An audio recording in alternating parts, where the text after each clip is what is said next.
avec toute la puissance de Mirj entre leurs mains. Ils ont perdu 17 fois devant Shaka Zulu. Et ce n'est pas la seule fois. Au point où la seule manière pour battre les sociétés, les empires noirs, était celui de ravager, à travers les razzias, de recruter des Noirs et de créer une armée d'avant-garde composée de Noirs pour aller se battre avant eux.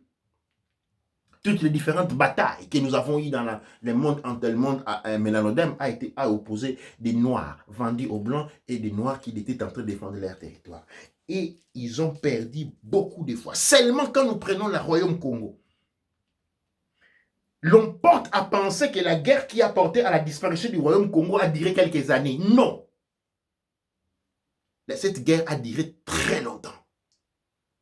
Et cette guerre a reposé seul le Royaume Congo à tout le monde occidental mis ensemble, anglais, français, belges, espagnols, tous ensemble, contre un seul royaume. Et ça durait longtemps. Comment? Comment nos ancêtres se sont-ils défendus? Eh bien, à travers les savoirs culturels mélanodermes, à travers les savoirs Congo, à travers les savoirs Zoulou, notre culture, chaque culture présente des éléments d'offense. C'est comme une grenouille. Une grenouille n'est pas aussi invulnérable que cela. Parce qu'une grenouille peut vous empoisonner. Il n'y a aucun animal dans la nature qui est sans mesure de défense. Il y a ceux qui sont portés à la développer encore de manière. Parce que cela repose sur leur survie comme les crocodiles. Les crocodiles ne mangent pas l'herbe. Ils mangent la chair. Et cette chair-là ne se ramasse pas.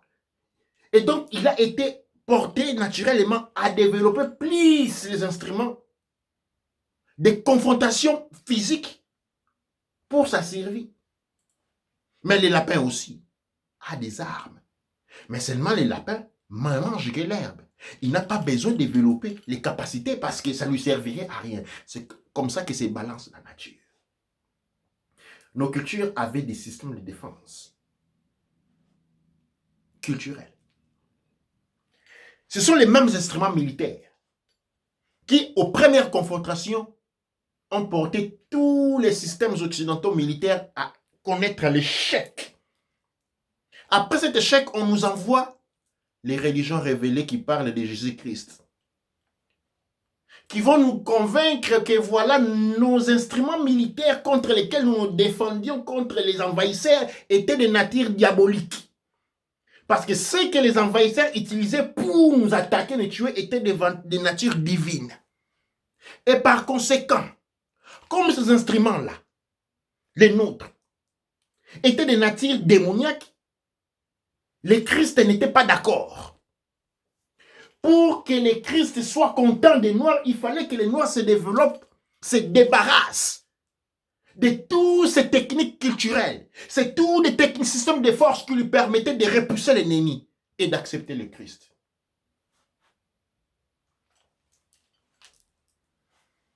Après quoi, on vous donne une formation militaire. C'est-à-dire, on vous apprend, vous abandonnez vos techniques militaires, vous abandonnez vos connaissances militaires, scientifiques, culturelles, qui vous ont permis à repousser l'ennemi. Et maintenant, vous êtes enroulé dans l'armée que vous avez bâtie à apprendre leurs propres techniques de combat pour vous défendre contre les mêmes en cas d'attaque. C'est ça à quoi on a accepté on a souscrit. Et tout ce qui était mélanoderme devait être diabolisé jusqu'à présent. Tout ce qui est mélanoderme est à diaboliser. Si les Noirs coupent la tête à une chèvre, eh bien, c'est démoniaque. Chez les lécodermes, il y a des abattoirs avec 10 000 chèvres, avec une machette qui coupe les chèvres 10 à la fois. Ça, c'est angélique. Ce que nous appelons gris-gris, ce sont des symbioses scientifiques, d'application, des connaissances sur les niveaux d'interaction des éléments pour la production sur les plans naturels des capacités de défense ou d'attaque. Mais regardez une balle, elle est composée de plomb. Ce n'est pas un élément chimique. Dans lequel on crée un élément métal qui augmente à travers les cliquements du douille, engendre une vélocité explosive pour aller nuire à la santé de quelqu'un. Quand on dit, voilà, cet homme à la peau, quand vous le tirez, vous ne pouvez pas le tuer à balle, eh bien on dit c'est démoniaque. Mais quand on crée un gilet à balle qui fait le même travail, eh bien ça c'est angélique. Aujourd'hui, nous sommes en train de rentrer dans la deuxième phase. Et je vous ai donné les premiers éléments justificatifs qui nous a inaugurés dans cette deuxième phase. Que pensez-vous utiliser pour vous défendre? Les mêmes instruments qui vous ont été donnés par celui qui va venir vous attaquer, qu'il connaît bien, qu'il maîtrise bien. Ou allez-vous retourner aux connaissances et aux instruments ancestrales qui ont démontré leur puissance et leur effectivité sur le plan militaire déjà plus d'une fois? Parce que c'est grâce à ça que les ennemis avaient été battus. Aujourd'hui, les mélanodermes sont devenus la blague du monde. Et souvent, on accuse les gris-gris d'être superficiels. Mais oui, parce qu'ils n'ont pas connu les mêmes niveaux d'évolution sur les planches, sur les plans militaires, sur les plans scientifiques. Avant, les roquettes n'existaient pas. Maintenant, il y a des roquettes. Avant, il n'y avait pas de missiles. Maintenant, nous avons des missiles. Il y a eu une évolution. Maintenant, il y a des armes qu'on appuie et on ne voit rien produire et vous tombez malade. Quand vous allez en Afrique, on va vous dire que non, quelqu'un lance la maladie contre l'autre. Est-ce que ce n'est pas la même chose? Le président Chavez du Venezuela, il est mort de cancer. Et tous ont démontré que cela a été produit par des armes américaines. C'est-à-dire, il y a des armes sur lesquelles on vous pointe, on grille les grillés. Cela vous provoque des cancers. Et quand vous allez en Afrique, on va vous dire, il y a des gens qui vous jettent des maladies à distance. Est-ce que ce n'est pas la même chose? Pourquoi l'un est diabolique, l'autre est angélique? C'est ça notre problème. Et l'écoderme a besoin de laboratoires, d'investissements en argent pour produire ce que nous pouvons produire avec un claquement de doigts. Une peau de banane et des allumettes et quelques noix de cola. Mais encore, nous sommes dans la démonisation de ce que nous sommes. Et cela fait de nous des personnes de foi non chrétiennes, mais occidentales. La spiritualité et la religiosité ont besoin d'énergie. Et la foi est ce qui donne cette énergie. Mais les mélanodermes, mes frères et sœurs, à qui accordez-vous votre foi? Avez-vous foi sur Kama? Moi, je sais où se repose votre foi. Je vais vous le dire. Vous avez foi en Coca-Cola. Vous avez foi à la KFC. Vous avez foi au McDonald's. Et votre foi aussi, il en a foi de ça? Eh oui. Vous avez foi aux beaux vêtements qu'on dit Tchatche, Yogi, tout ça, Louis Vuitton, Crocon, tout ça. Vous avez foi que quand vous arrivez en Occident, bien que les maltraitements subis par les Noirs sont à des niveaux extratosphériques, mais vous voulez toujours venir ici parce que vous ne vous rendez pas que vous êtes impliqué de manière inconsciente et des fois même consciente dans une religiosité basée sur la foi en Occident. Et c'est là, la foi que vous lui accordez est assez pour les rendre puissants au point de nous écraser comme des petites mouches grâce à votre foi.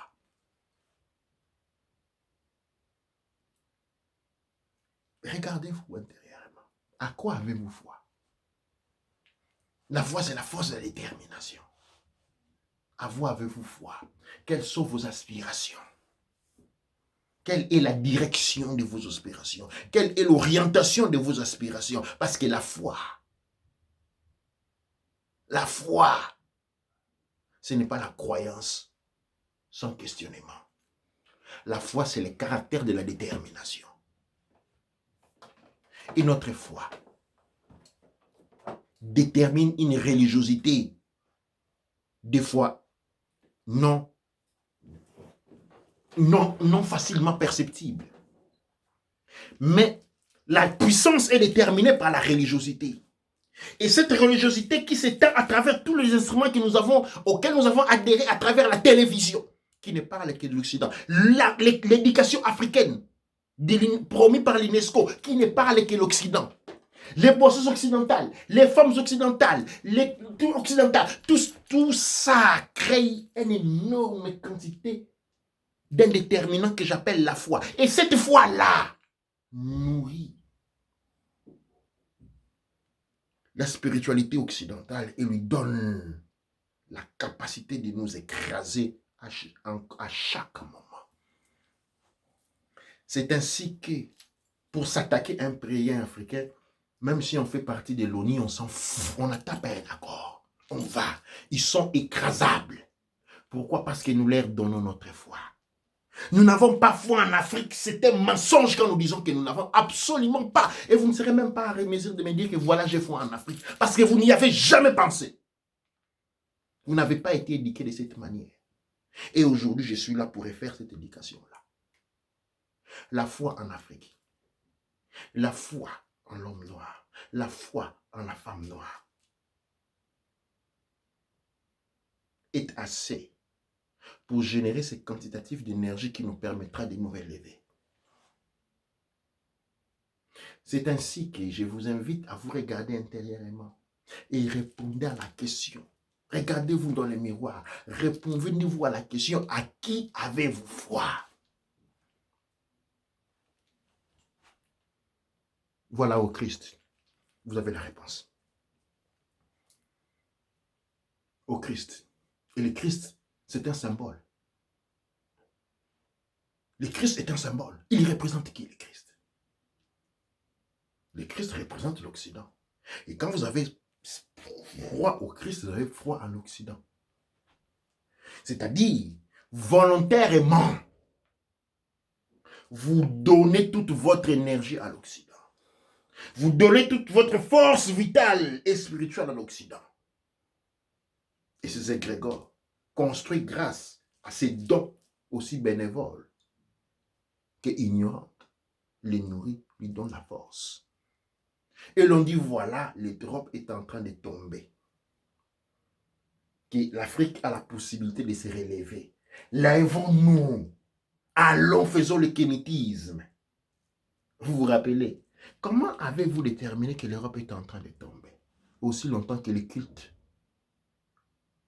de la divinité lui est dû. Comment déterminez-vous cela? Le culte lui est encore dû à travers les images représentées par le Christ. Et ce n'est pas seulement le Christ, il y a plusieurs autres images qui retournent au même. Parce que vous faisiez le christianisme, que vous soyez dans la franc-maçonnerie, plutôt que dans la Rose-Croix, quelle est la différence? C'est quoi la différence? Aucune. Vous n'avez pas foi en Afrique. Vous ne savez pas comment avoir foi en Afrique. Vous n'avez pas été appris à avoir foi en Afrique. C'est comme ça que vous voulez chaque jour vous décorer en occidental. C'est comme ça que l'on vous reconnaît en tant qu'un être humain si vous vous associez à un comportement, à un modèle de vie, à des langues, à une spéculation intellectuelle de nature occidentale. Et vous ne vous rendez pas compte que les écoles sont des temples de culte. Les écoles sont des temples de culte, les cultes rendus en l'Occident. Les bars où vous allez boire les boissons occidentaux sont des temples de culte rendus à l'Occident. Les boîtes de nuit où sont prémis les modèles d'éthique hasardieuses occidentales sont des centres de culte occidentaux.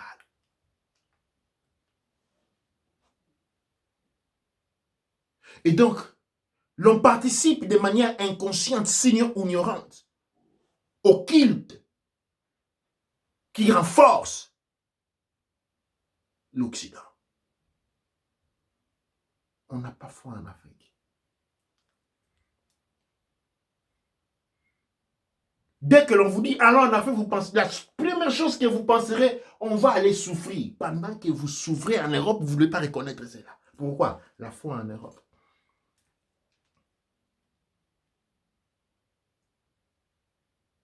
La foi en Europe. Aux États-Unis, les Noirs, ça tombe comme des murs, des mangues mûres, des arbres. Mais quand on vous dit, allons à Kinshasa, non. Là-bas, il n'y a pas la sécurité. Le culte à l'Occident. Le culte en Occident. Les enfants doivent être bien éduqués. On les envoie à Londres, où ils ont 4 chances sur 5 de finir dans une bande criminelle et finir en prison, sinon tués. Le culte à l'Occident. Et tomber comme proie sur les prédateurs et les... Le culte en Occident. L'éducation est culturelle. Et l'intellect est défini par la culture. La culture définit l'intellect parce que l'intellect est un algorithme fonctionnel, applicatif, des paramètres conjugatifs propres à une culture. Donc, on ne peut pas voir un Japonais qui a étudié en Italie et se définir un intellectuel italien. Non, c'est un assimilé italien. Et quand un Japonais qui en apprend que la culture italienne, eh bien, pour un Japonais, c'est presque un non-homme. N'existant pas sur le point de vue culturel, sur le plan de vue énergétique, quelle est ton utilité sur le plan de vue de la réalité de tous les jours? Sur les réalités physiques? Aucune. Et voilà, on sort des Douala, on sort des Bamako, on sort des gens, on dit que voilà, je suis un intellectuel parce que j'ai étudié les sciences françaises. Non, on n'est pas un intellectuel ni africain, ni européen, ni français. On est un assimilé à la culture française parce que la française ne vous reconnaît pas comme les intellectuels, mais des assimilés. Et sur le point de vue africain, on n'est rien du tout. Parce que ce qui n'existe pas sur le plan spirituel, ce qui n'existe pas sur le plan énergétique, n'existe pas sur le plan physique. Et le plan le spirituel est défini par la culture. Et quand on n'a pas une culture africaine, quand on n'a pas étudié la culture africaine, eh bien sur le plan physique, on n'existe pas. Parce que l'existence sur le plan physique est déterminée par la fonction de l'utilité. La fonction. De l'utilité qui est la contribution de tout être au développement de son écosystème, de son peuple. Mais aujourd'hui, que nous rentrons en guerre, et que ces guerres, nous sommes la voie et sera basée sur la brutalité, sur la férocité. Quelles sont les armes que vous allez utiliser, vu que les vôtres sont démonisés, que vous avez abandonnés depuis longtemps? Ou invoquerez-vous les ancêtres que vous avez démonisés ensemble avec leurs instruments de guerre qui ont été démonisés pour venir vous défendre? Qui retenez, vous qui retenez qu'ils sont des démons? N'oubliant en fait que vous avez l'air saint et c'est et ils sont des démons, vous êtes aussi des démons. En fait, c'est quoi un démon? Nos ancêtres ne sont pas des démons. Mais les contemporains, oui, c'est quoi un démon? Ou je dirais, c'est quoi un diable? Parce qu'il ne s'agit pas du mot démon. Il y a les différences qui existent entre démon et diable. Démon, on change le mot, c'est le monde. Le monde à l'envers. L'énergie du monde de l'envers. Le monde de la vie a été décrit comme le monde de la nuit. Le monde de la nuit, il y a le monde que nous connaissons est régi par la inconscience. Le monde inversé, c'est-à-dire les démons, qui n'est que l'apologie des mondes dont les règles sont inversées, où la maths n'existe pas, eh bien c'est un monde, c'est un démon en tant que système d'existence. Et l'énergie qui conduit, qui véhicule, qui gère ce monde-là, c'est les démiurges. Mais c'est qui les diables? Les diables, c'est un état de celui qui vit dans les démons. Et comment cela est occasionné? Par une perte de l'authenticité. La perte de l'authenticité ici, c'est une perte de conscience et de l'identité. Elle est représentée figurativement par l'ange Lucifer qui tombe et devient le diable. En tombant, c'est-à-dire il perd une identité divine, il perd ce qu'il est. Et par conséquent, il ne sait plus se revoir. Et cela est, du point de vue de la psychanalyse, est traduit par le visage défiguré du diable. Il se voit lui-même défiguré parce qu'il a perdu son identité. Il a perdu sa culture, il ne sait plus qui il est. Et il rentre dans un mécanisme de la haine pour soi. Les diables se perçoivent vilains. Ce n'est pas nous qui les voyons comme ça. C'est lui qui se voit avec cette figure de figures. Ce sont des figures propres de la psychanalyse, qui veut la représentation de quelqu'un qui se voit défiguré. Cela symbolise une perte de l'identité. Et cela entraîne une haine de soi. C'est-à-dire, quand on perd son identité et que cela engendre, du point de vue de la psychanalyse, une haine intérieure de soi. Cet état-là, c'est ce qu'on appelle le diable. Ce n'est pas une entité, c'est un état.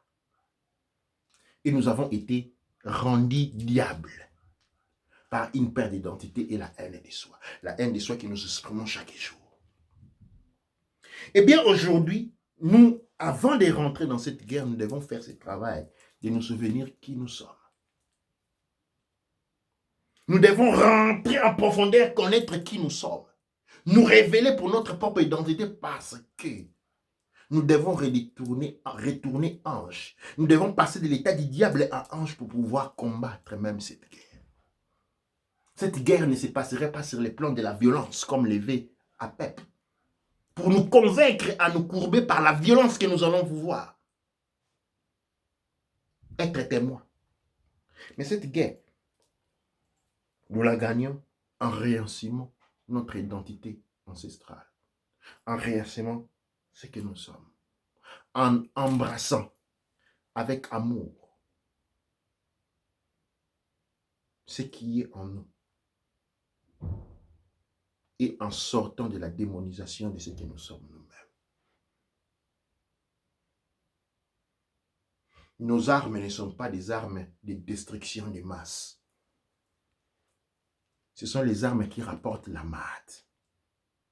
Et quand bien même la maths exige, à travers Hiruputi, une justice des arts martiaux, eh bien les forces martiennes sont là pour nous aider à accomplir ce destin.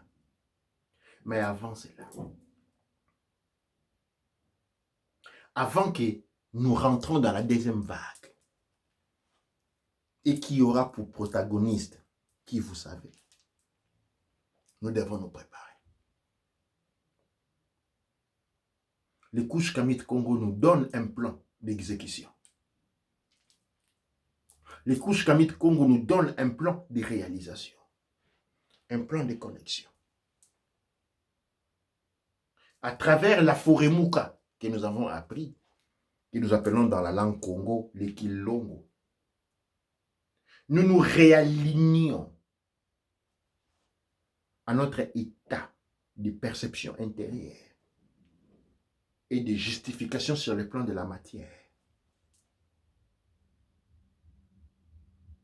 pour pouvoir rentrer en nous, élever en nous les forces qui sont censées non nous guider, mais nous servir de protection le long de ces périples que nous appelons l'expérimentation de la vie. L'Inkisi ne sont autres que des sciences de nature organique. Les armes, les missiles sont la même chose, mais ils sont de nature artificielle. Elles impliquent la destruction de la nature pour leur production. L'Inkisi, ce qu'on appelle l'Inkisi, ce que vous appelez les Juju, sont des choses de même nature, mais seulement qu'ils sont organiques, biologiques. Elles terrassent l'ennemi et généralement sans lui ôter la vie. Je vous invite à ces raisonnements intérieurs. Douane est cher pour être toujours avec moi. Je sais que les sujets peuvent vous porter à confusion. Et je suis le maître de la confusion. Parce que c'est de la confusion que la lumière, c'est à travers la confusion que la lumière s'est fait retrouver sur notre chemin. D'où on est au Baba, au Baneb Etz, au Baneb, au Kaneb Etz, au Kanem, à travers lequel cette puissante connexion a été possible. Et maintenant, je vous invite à vous relaxer. Mon message est passé à travers plusieurs canaux. Il est allé loin, rejoignant d'autres mondes qui ont reçu ce message. Doua Netcher pour cet effort. Et donc, je suis arrivé au bout de notre Raouet Tepou de ce soir. Aujourd'hui non plus, nous n'aurons pas la prière d'après, parce que nous devons la préparer. Nous n'avons pas eu le temps de préparer. La prière Kouch Kamit Congo qui vient après les Raouet Tepou, nous aurons les vendredis prochains. Les vendredis prochains, préparez-vous qu'après les Raouet Tepou, nous avons la prière Kouch Kamit Congo, qui est en fait une prière où chacun de nous prie dans sa propre langue maternelle. Sa propre langue maternelle. Doua Netcher, Doua Amon Ra, Doua Neb Ercher. Je passe la parole à la régie. Doua Netcher, Doua Netcher. Il y a, en fait, les commentaires disent Doua Netcher aussi comme moi. Et puis, aucune guerre n'est gagnée sans préparation. Bon travail from Sénégal, depuis le Sénégal. Doua Netcher. Merci, il y a beaucoup de gens qui disent Doua Netcher. Et il y a un commentaire qui dit j'aime ce prêtre kémétique Kouch Kamit Congo engagé au TEP. Il y a un autre qui dit au TEP Baba, au TEP.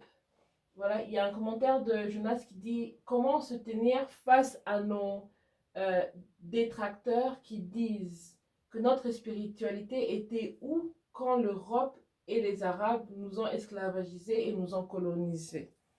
Doua Netcher, mon frère, je vais répondre à cette question. Et je pense que je ne vais pas dire que je vais répondre à cette question une fois pour toutes. Et je vais donner la réponse à cette question. Je sais que j'aimerais déjà m'excuser bien avant parce que la réponse à cette question implique un certain niveau de détail. Ce niveau de détail nécessite un approfondissement. Cet approfondissement exige un degré de connaissance qui encore aujourd'hui est difficilement pénétrable de par la psychologie mélanodaire. Du moins, je vais m'engager dans cette démarche. Les problèmes que nous avons dans le monde mélanodaire ne datent pas d'hier, elles ne datent pas de l'Égypte antique. En fait, Kemet a été une possibilité de fixer les problèmes qui n'a pas marché.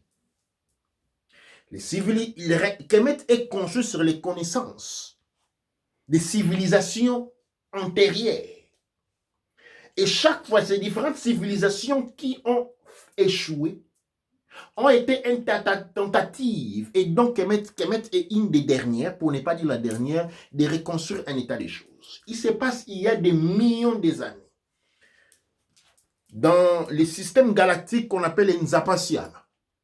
Dans les Nzapasianes, nos ancêtres avaient atteint un niveau d'évolution spirituelle sans mesure. Il existe ces trois pouvoirs. Aoussa, l'omniprésence. Teuti, Aoussa, Olodumare. Teuti, l'omniscience. Et c'est que Shango, l'omnipuissance.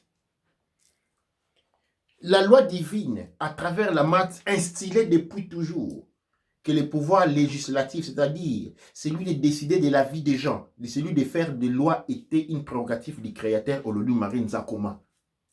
Comment nous voulons l'appeler. Nos ancêtres, à l'apogée de leur puissance, ont commis des erreurs. La première erreur, c'est que nos ancêtres ont commis. Ils étaient tellement devenus puissants qu'à un moment donné, ils ont pensé d'être égal au Créateur lui-même. Et ils ont commencé à manipuler les énergies qui n'étaient en fait réservées qu'au Créateur. Cette manipulation d'énergie a créé une conscience Cette conscience-là, okay, cette conscience-là était une conscience sans corps. Cette conscience est née de par une certaine quantité d'énergie de la création qui ne voulait plus retourner vers le Créateur. Nous sommes à l'époque de ce que nous appelons la mère de tous les êtres. Cette mère de tous les êtres est souvent rappelée dans une confusion qu'on appelle Lilith. Eh bien, cette mère va donner naissance à Ea Yaldala. Ea Yaldala, c'est les démiurges, c'est une conscience, le monde en l'envers, les contre-mondes. Ces contre-mondes commencent à exister comme un facteur de défragmentation de la conscience divine que nos ancêtres avaient créée par erreur. Cette conscience créée ne pouvait pas créer.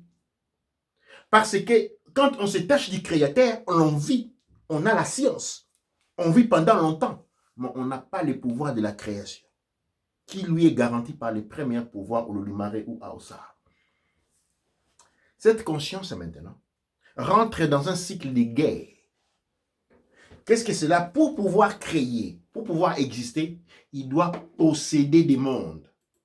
Il doit posséder les êtres humains et prendre leur corps. Ce sont des êtres, je suis en train de parler en clé figurative. Cette explication nécessite plus d'un coup, c'est un chapitre entier. Ces êtres donc qui perdent leur conscience et leur pouvoir créatif vont se rassembler tous.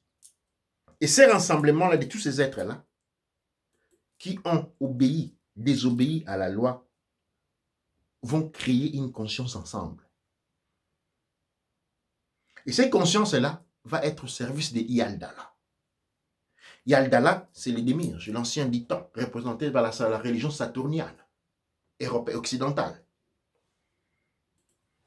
Et Yaldala est un... Comment je peux les définir? C'est un chasseur, ou c'est une expression que j'aime beaucoup utiliser. C'est quand il y a une proie et puis il y a c'est un prédateur. C'est un prédateur qui mange le monde. Nous ne sommes pas seulement présents sur cette planète, nous sommes présents sur plusieurs planètes. Et il passe planète après planète, il détruit ce qui arrive. Aujourd'hui, c'est le tour. Maintenant, nous sommes autour de notre planète. Et nous sommes les seuls en mesure de renverser ces problèmes. Pourquoi ce n'est pas les Blancs qui détruisent les Noirs? Les Blancs sont utilisés comme une arme. Des êtres montés, créés pour certains artificiellement. Parce que cette capacité de créer artificiellement les êtres s'est développée même en Afrique. Nous avons des peuples en Afrique qui sont créés artificiellement. Et quand vous pourrez connaître des peuples qui sont créés artificiellement, ce sont des peuples qui n'ont pas d'empathie. Ils peuvent tuer comme ils veulent. Ils peuvent tuer quand on n'a pas d'empathie parce qu'on n'a pas d'âme. C'est la caractéristique de ces êtres-là. Quand on a été tué, on a été créé artificiellement, on n'a pas d'âme, donc on peut tuer. On n'a pas de mesures. On n'a pas de pitié. On tue. On assassine, on tue, on met du poison comme l'on veut. Et c'est cette existence-là qui marche à côté de nous. Et nos ancêtres, depuis très longtemps, des millions d'années, sont rentrés dans une démarche de résoudre ces problèmes.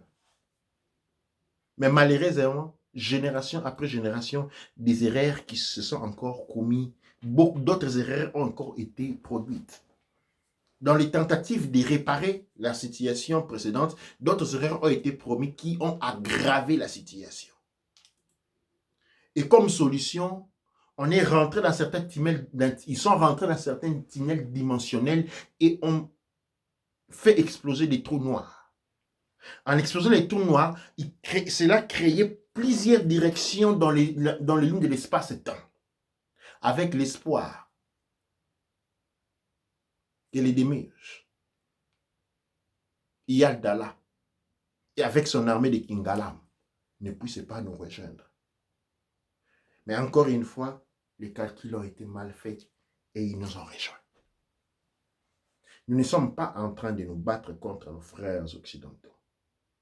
Nous sommes en train de nous battre avec ceux qui les possèdent, parce que ceux qui les possèdent en a après nous. C'est ce que je peux dire en thématique générale de cette situation. Comme je l'ai dit déjà au début, ce n'est pas facile d'explication. Nous sommes en train de traiter d'une thématique qui remonte des millions d'années d'histoire. Que j'ai centré en quoi à 5 minutes. Vous vous rendez compte? Je comprends que vous... Oui.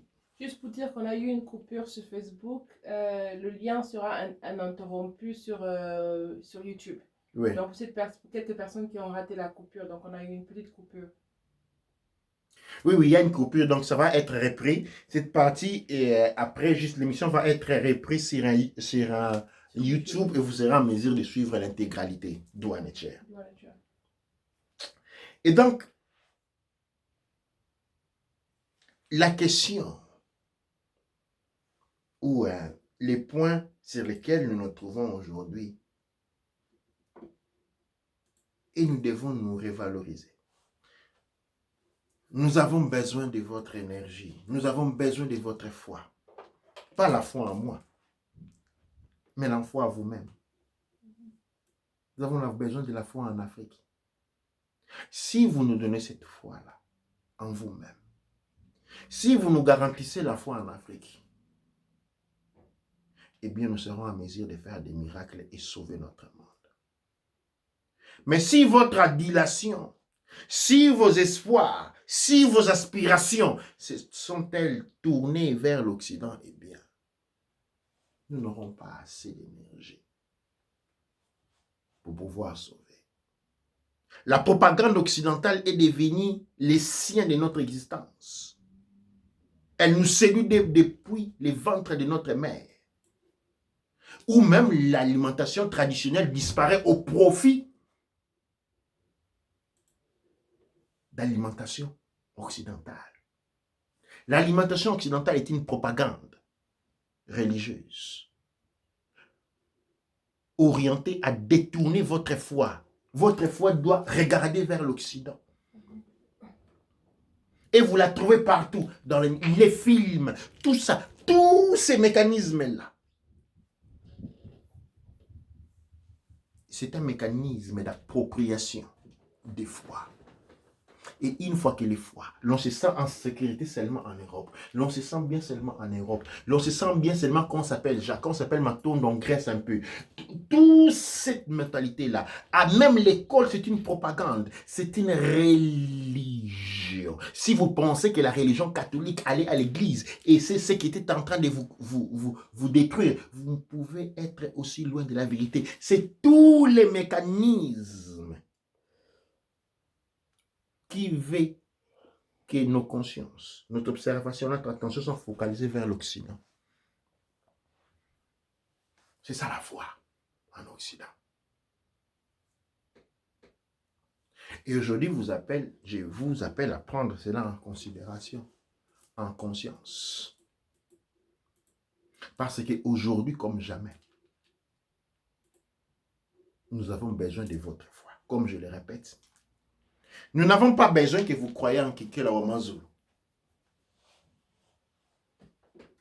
Nous avons besoin que vous ayez la foi aux couches Kamit Congo. C'est quoi les couches Kamit Congo? Bien, c'est vous. Les couches Kamit Congo, c'est vous. C'est moi. C'est nous tous. Nous devons avoir la foi en nous. Nous devons combattre. C'est une guerre d'où chacun d'entre vous doit participer à travers la révélation de la foi et non le mystère de la foi, le mystère de la foi, la révélation de la foi. Vous devez croire en vous. Vous devez vouloir être vous-même. Vous devez adorer être africain. Vous devez sauter de joie par l'effet d'être noir. Vous devez consommer noir, aspirer noir, raisonner noir, penser noir, vêtir noir, méditer noir, prier noir.